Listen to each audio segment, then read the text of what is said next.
I'm the Western Nomad. I'm about to hop on a helicopter, go see the Grand Canyon. Been waiting for this for a long time. Highlight of the trip.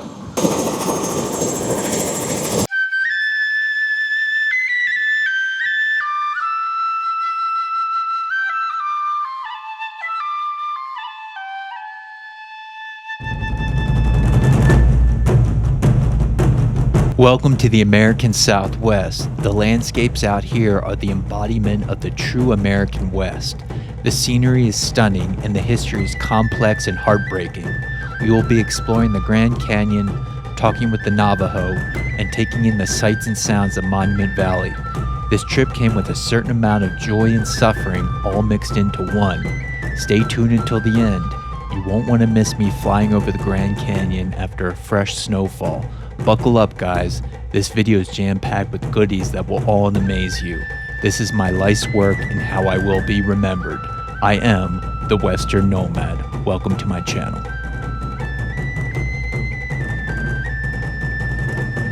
I started off this journey like I start off all my journeys, in my car driving, taking in the sounds and sights of my environment. Day, night, it doesn't matter. I do all this stuff by myself. People always ask me who I come here with. I come here with myself. I came out here to the West with myself, and I had to get comfortable going to these places by myself.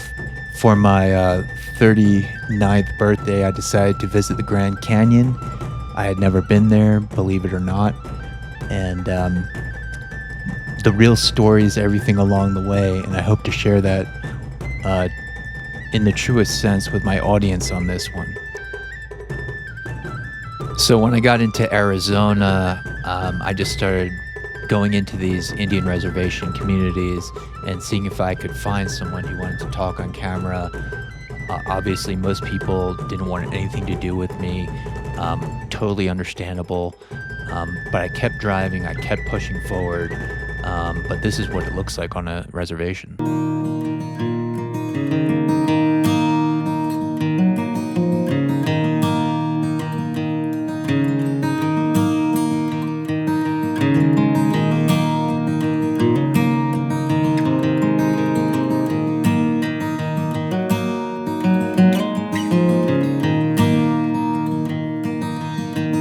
So after not being able to find someone to interview, I finally pulled into this tire shop called the 𝐬𝐮𝐬𝐫𝐞 Tire Shop in Kayenta, Arizona, and found a really cool gentleman who gave me a tour of his shop and talked a little bit about the area and some of the events that happened right in his backyard.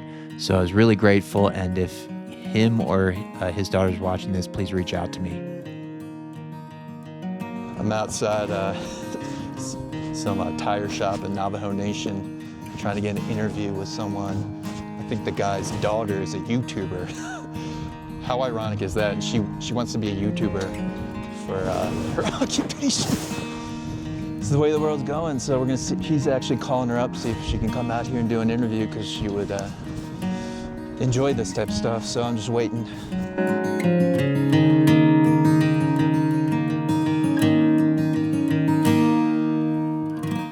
You get a lot of customers coming through here with messed up tires, and they're like, this is perfect. We help out a lot of people here. Cool shop. A lot of people. Especially if people are traveling. Yeah. Yeah, so. It's like, oh, there's a tire shop. Yep. So where are we exactly? You're right. I'll tell you a little history about this place. You know when the U.S., the government, when they were rounding up the Navajos? The Navajos? Yeah, the Navajo, You're cool, thank you. All right. So what's like, for people who don't know anything about the Navajo people, what are they like? What do you want the world to know about your people? It's pretty much, it's everybody's land, our land, as long as you respect it. So this is pretty much this is where what do you call it? This is the spot where the U.S. government kind of like when they were capturing all the natives. This is where the spot was. The U.S. cavalry. The U.S. government had their own little fort up here. It's called. Okay.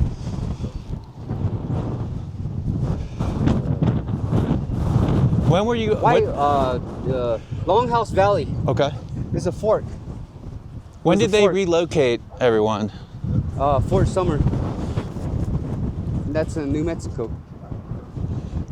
And pretty much the Navajos, they were up in these mountains up here. It's called Mesa. It's called Skeleton Mesa. Skeleton Mesa up there. This is where you guys hunted and fished or hunted. Yeah, this is where this is our land. And What do you hunt here for food? bighorn sheep, any kind of livestock that you think of, like bighorn sheep and not bears. We don't eat bears at all. Okay.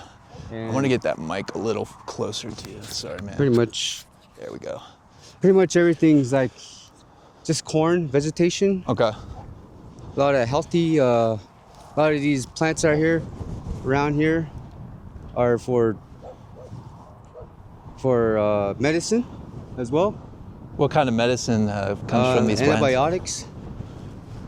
Like just antibiotics and medicine to treat people get out of sickness. Right. And corn was the main thing. And Skeleton Mesa was two different sides of like. See, this side's that's Black Mesa. Okay. This is all rockety. There's a lot of story behind these two mesas. What's some of the history or stories behind these mesas? Well, it's the story behind the old stories of the Navajo tradition, and a lot of it's you don't really talk about it Okay. until you're like until you're ready for it, until you have a ceremony done. That's when the old teachings come in. What age do they get the ceremonies to learn about this? It depends on the family. Depends on the family, and Okay. a lot of it's all tradition. Goes back generations. Where's the nearest grocery store out here? About 10 miles from here. Okay. So not too, you have access to food Yeah. and stuff? But a long time ago, it was like maybe 2 days trip. 2 days trip. 2 days trip? Yeah. Or Yeah, it's a we little get ice. on, we'll hunt beyond our boundaries. Okay. Hunt for bigger game. So- How big is the Navajo Nation? Like, where does it stop? It's over square miles. Wow. Or just a guess, like, I guess you look on a map, it's a huge portion of the yeah, state. it covers most of the little portion of the four states. Right. New Mexico, Utah, Colorado, mostly Right. Arizona, New Mexico. A little bit of, well, a long time ago, it used to cover most of Utah and Colorado Right. until the white settlers came and they took most of the land. So it was pretty big, but yeah, Is say there that- like still animosity between, the natives and the white people? Like, they still do. They still do. They still have that. That treaty they wrote. The treaty was rewrote. They say that they give this. They actually broke it, yeah. and they said they're gonna give the land back, And of course they stuff. didn't. and they didn't. Right. They lied. So pretty much we're still here. We never surrendered. Right. I And respect that. That's really cool. To this day, we still have our language. Right. The biggest reservation in the United States, and to this day is pretty much this is all land. Right. The land is like This is your land. This is Yeah. not my land. This is not the white man's land. Like, we took it. yeah, but the one thing I think about is it's not what you think of. It's like it's our land, but really much it's God gave us this God. land Right. to take care of it, and it's called the yin. And God put us on this earth to take care of it, so it's everybody else's land, as long as you respect it. What, like, how do you want people to respect your land? What should they not do? Oh, that is like waste oil, putting oil on the land. That's not good. People do Yeah, that. that's one of it. And pretty much right now, on where we're standing at, we're cleaning up, and it's gonna get better. Okay. So Why are there so many abandoned cars everywhere? Like the whole people drive just, in here. People just abandon their vehicles. They have money to dispose it properly, Right. and some people, they just take it and they take it and they dispose it in a bigger town, Right. and they get money for it, but it costs us money to take it out there, and it costs us money to take Gotcha. heavy weight out there. Thank you. What do you want the world to know about the Navajo people? How do you want to be remembered?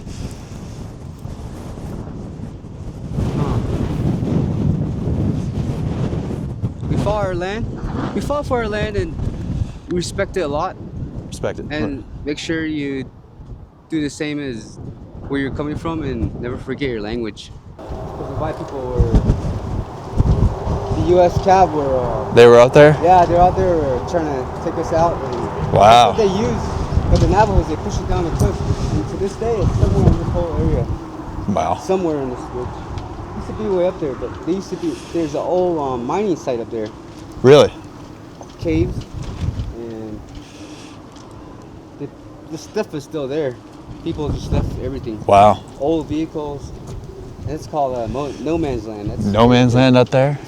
So as I continued my push towards the Grand Canyon, I passed through Flagstaff, and this shot was me just driving through the desert and then seeing Flagstaff outskirts in the background. It was a really cool sight to see, and I knew where I was because everyone told me that Flagstaff is basically like a Colorado mountain town.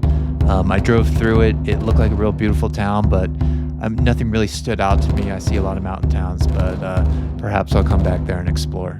This is me driving to Tucson, right outside Flagstaff, and slowly turning into night, going to the desert, and almost at the Grand Canyon. What's going on, guys? Western Nomad here. I'm traveling to the Grand Canyon, and I'm at the Four Corners region.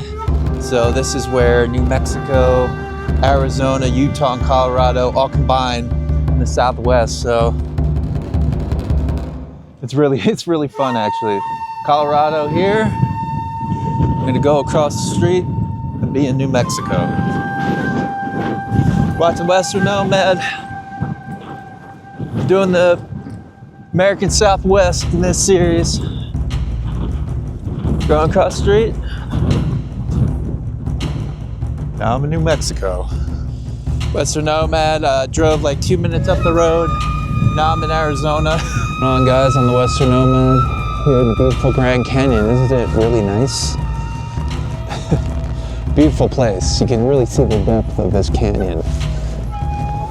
Look how nice this is. Isn't it nice? I think in the summertime you can probably see everything, but they say when it rains and snows, it looks better than when it does in the summer. Yeah, after the snows fall, and it probably looks really great. With the fog, you can't see the canyon. Yeah, you can really see the depth of this canyon right See now. how high we are. Yeah. Getting pelted.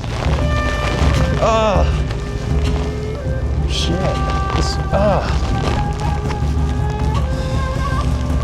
I'll get back to the truck. I hope I can make it back to my truck. Look at it's like white out shit. You can't see anything. Wild, man. Ah, fuck. On the Western Nomad, I'm in a snowstorm. Trying to get back to my truck. Middle of Grand Canyon. God damn. That's wild, man. Hit that subscribe button. I do crazy shit like this. God, getting pelted.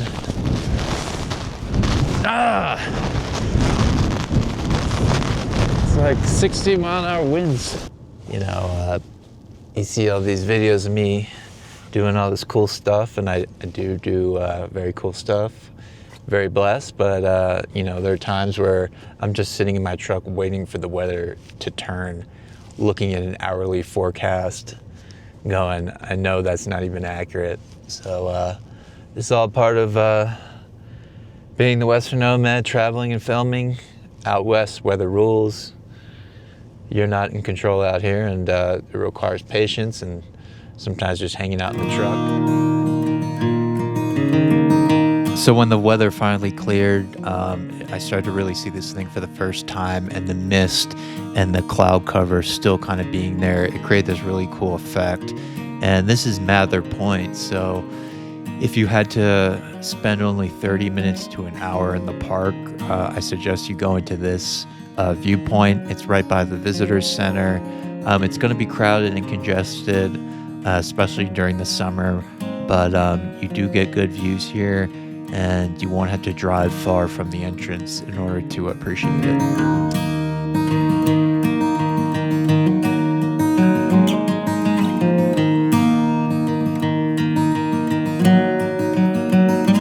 So Mohave Point is named after Stephen Mather, who was a very wealthy industrialist and conservationist. He fought real hard to preserve the Grand Canyon, so that's who this point is named after. And as you can see here, there's plenty of tourists here, even in the winter. It's a very popular place because it's just so close to the entrance in the visitor center.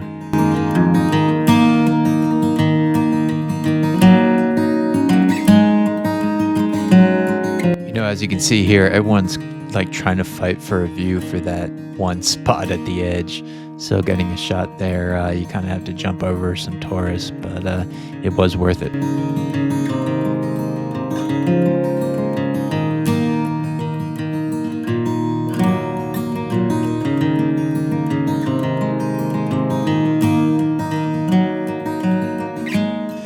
It's the Western Nomad. I'm here at the Grand Canyon. Finally, the weather's cleared.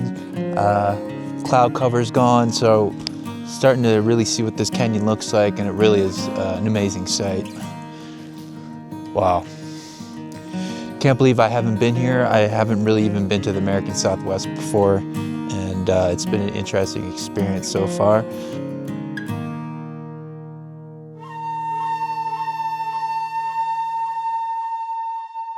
So this is Yvape Point, and I noticed like the further west I got from like the visitor center and the entrances, the more panoramic the views were, and it just kept getting better and better. There's the Yavapai Geological Museum up here, which has like these large windows, and it's housed, and you can see just some amazing views of the canyon as you walk further along this viewpoint. So I highly recommend it. What's going on, Western Nomad here? I'm at the Grand Canyon. Weather's cleared, starting to see this thing. Absolutely beautiful. We're gonna take a look around. I'm near all the hotels and the village. So seeing some of the best views so far of the canyon.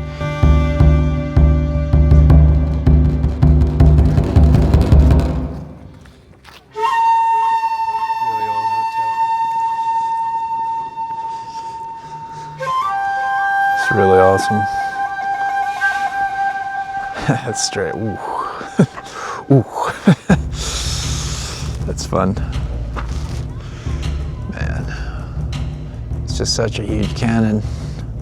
Glad I got in the air the other day to just see like what it's like in the canyon.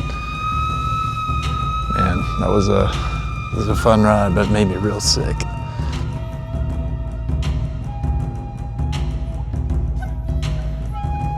So these are the views from the villages. This is where all the hotels are. If you want to grab a bite to eat, I suggest going to the 𝐿𝐷𝐷𝐷 Hotel.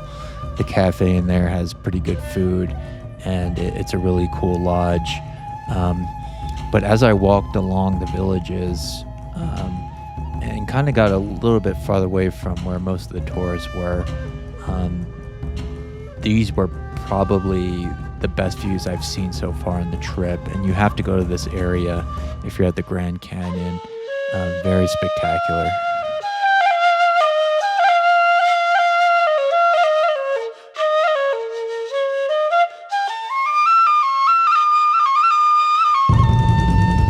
It's kind of funny, there's like all sorts of people from all over the country, and at one point they've all like lived in Boulder if they're from the East Coast. It's hilarious.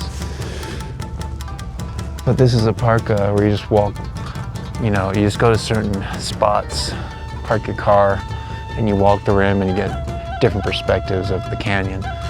And kind of every other overlook has a totally different perspective of what it's like to see this thing. It's wild.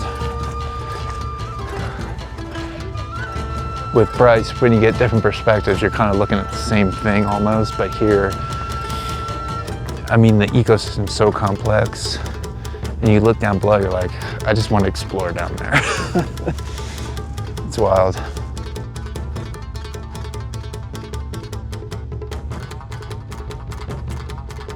Got that view.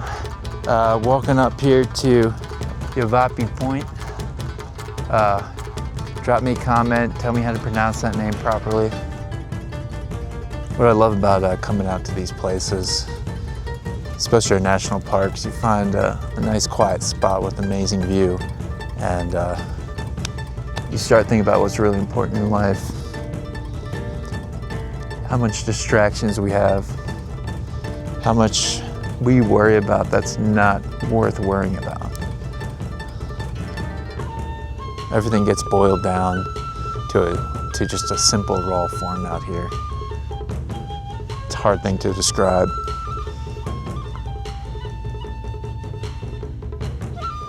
You hear on the news that there's more and more studies coming out that being in nature improves your health, physically, mentally, it extends your life.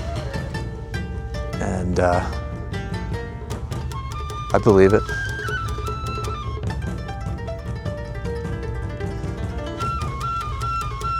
Came out to Colorado about 6 years ago, didn't know a thing about the state, didn't know a thing about the West.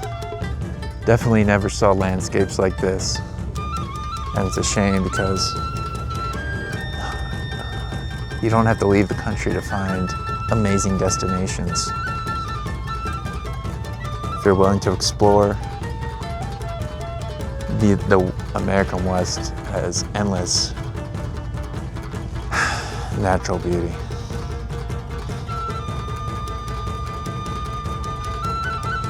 I wouldn't be standing here right now if I hadn't decided 6 years ago to just leave everything behind in Maryland and start a new life in Colorado.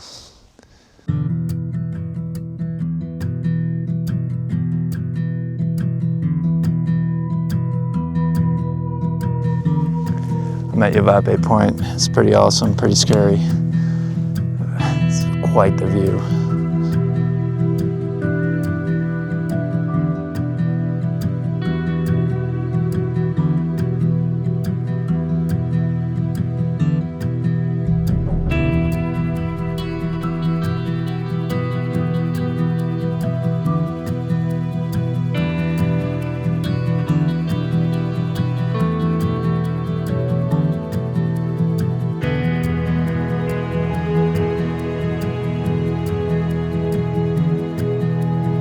Approaching Yavapai Point.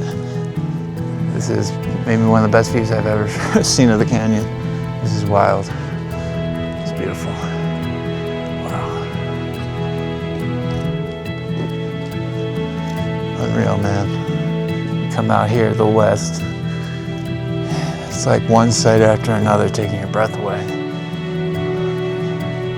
I've never seen land this open. Well, I don't know. I've seen a good amount of Utah, Montana, but see something like this, where it's just one huge thing. really special.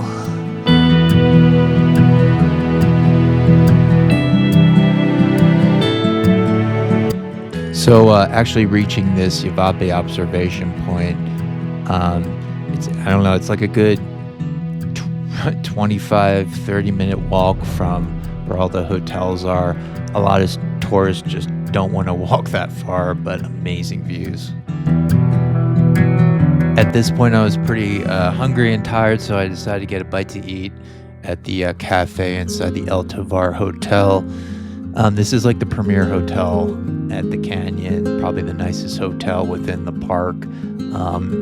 Apparently it has a lot of history, which I really don't have time to get into, but definitely come up here, check it out. I actually got an SD card here at one of the shops. I was out of memory on my camera, so I didn't think they would have what I was looking for, but sure enough, they did. So you can come up here, get some food in your belly, and restock any equipment you might need. Whenever I go to national parks, I'm always wondering, who was the first white person to find this area? And it was a Spanish explorer by the name of Garcia Lopez de Cardenas. I think I remember reading about this guy in high school in my social studies class, but I digress. So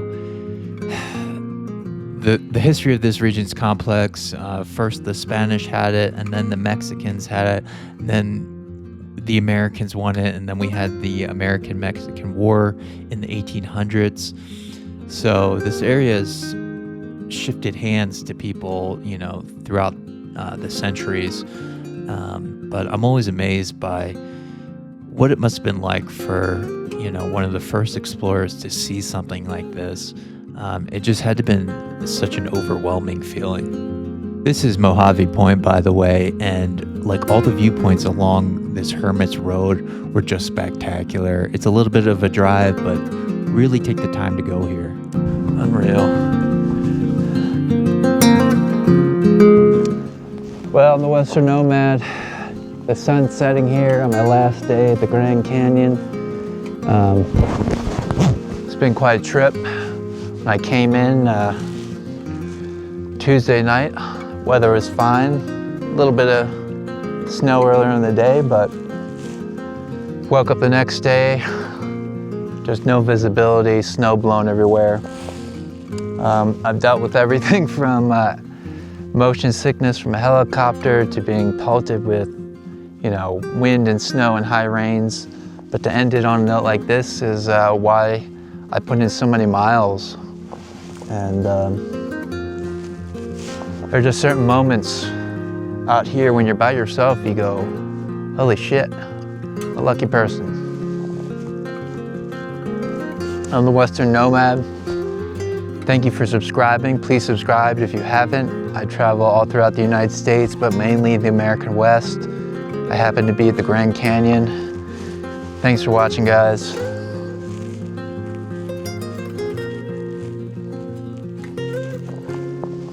Some landscapes just leave you speechless, and I think you go to certain points on the Grand Canyon, and I don't know if it's life-changing, but it's definitely something you want to see at least once in your life, as most people say. I do recommend coming here in the winter. If you can, check the weather beforehand. If you can plan that early in the winter, I feel like you can. I was told in June, right after Memorial Day, is actually the most ideal time to come because there's a lull, but drop me a comment if you've been here. What do you think of Hermit's Rest? When do you think the best time to visit is if you've been out here? What can I say? Western Nomad and Grand Canyon. It's been fun.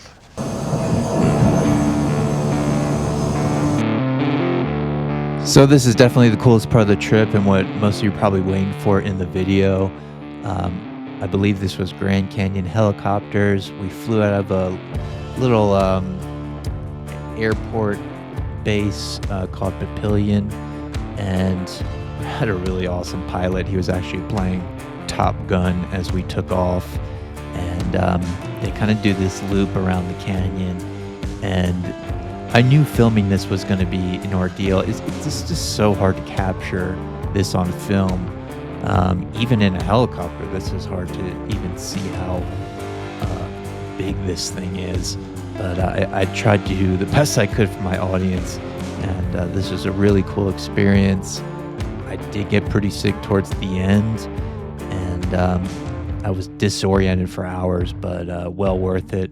I highly recommend you book a helicopter tour if you're out here, because it's really the only way to get a small grasp of what this canyon is really like, and the complexities of the canyon.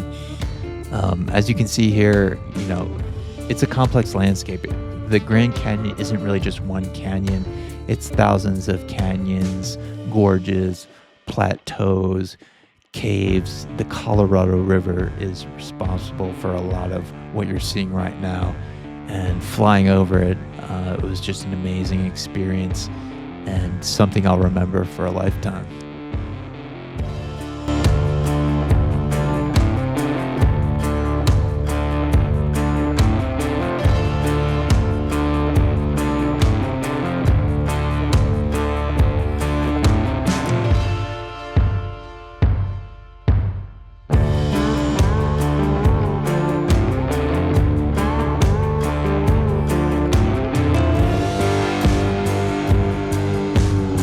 So some of the first indigenous tribes to live here were natives from the Havasupai, Halalupe, and southern Paiute. These people have been living in the canyon for about 800 to 1,000 years before any white man settled the area. So I'm always amazed by what the natives, the skill set of a native to live in this environment is very impressive. Like, to adapt and live in this environment, I cannot imagine. And that goes for most of the West. These are very harsh, dry environments, and to be able to live in and survive for a couple of years is just amazing to me. And I'm fascinated about the history of our parks, and if you know any interesting information, or I pronounced these tribes wrong, please drop me a comment.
So it was right around this point I started to feel a little lethargic and queasy as we were beginning to land. And you'll see me here in a minute just asking for a barf bag because I really thought I was going to throw up.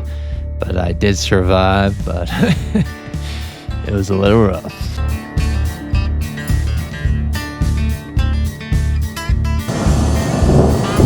What's up, barf bag?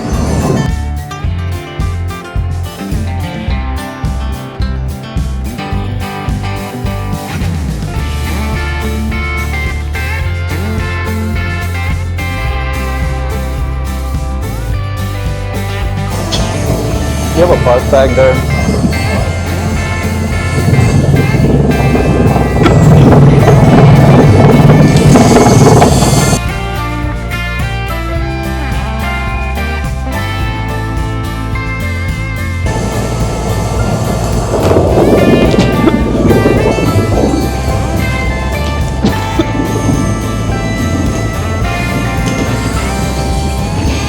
Just finished my ride over the Grand Canyon, pretty cool.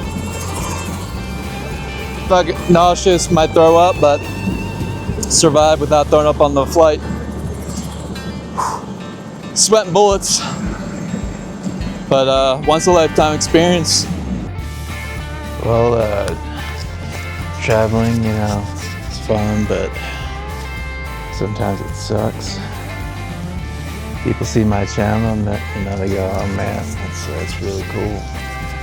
But they don't see the times where you're just sitting in a hotel room by yourself, nauseous from a helicopter ride, and frostbitten fingertips. That's what I do for my channel. That's what I do for my audience. I hope you guys enjoy this, because it's not all fun and games sometimes. Gosh, stop complaining, you little baby. The show must go on. So I got back in my car and I decided, hey, maybe I should check out Monument Valley. That's not too far out of the way. So I decided to go there before getting back to Colorado. I'm out here in northern Arizona, trying to get back to Durango, filling up this gas station in the middle of nowhere. Indian reservation back there. It's wild. This is empty country. It's been an interesting trip. Wrapping this thing up. Saw some cool stuff. The sun's beginning to set. Filling the truck up. Going home. So this is Monument Valley. I had never been here. I didn't know how the whole thing worked. Apparently it is a regulated park with park hours. I just thought it was a road you go down, but there's more to it than that. I could not get in. I was like 5 minutes late to when it closed. So Western Nomad, I'm here in Monument Valley. Hit that subscribe button. I'm the Western Nomad. I travel all throughout the West. Happen to be in Monument Valley right now. See if I can get in. I'm the Western Nomad. I'm out here in Monument Valley, or outside of it. Can't really get into the park and drive myself because they close around 3. So just my luck. But try to get some quick shots of this desert landscape. Pretty much looks like how you would imagine and how it looks in the movies. Forest Gump was filmed out here, probably further into the park boundaries. I didn't know this was like a real regulated park. I thought it was just a road you go down and anyone could go down at any time, but it doesn't work like that. It's just sacred land and it's regulated by the government now and the native laws, so I don't know how the two coexist, but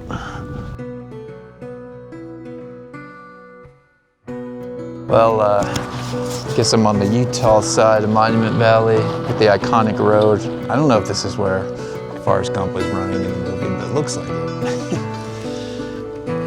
All these tourists out here taking pictures, just like me.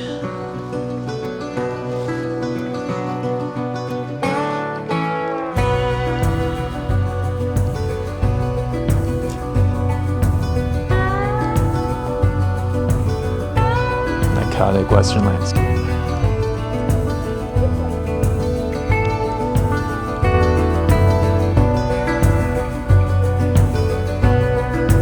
So as I was driving out of Monument Valley and kind of heading back east towards Colorado, it was kind of interesting because you're at this border of Arizona and Utah, and you're kind of like going in and out of these states. This is pretty close to the Four Corners region where, again, New Mexico, Arizona, Utah, and Colorado all connect. So you just see more of these like iconic desert landscapes that, I think a lot of people, when they see Westerns and they think of the West, they think of this desert landscape, which is just really prominent in, most of Arizona and especially southern Utah. And this footage right now, I believe, is southern Utah mostly, kind of heading northeast back into Colorado. I tried to get the drone up in the air to capture some of this, and it was just really an amazing trip. And the sights and the beauty just never stop out here.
I finally got into Colorado, the sun was setting.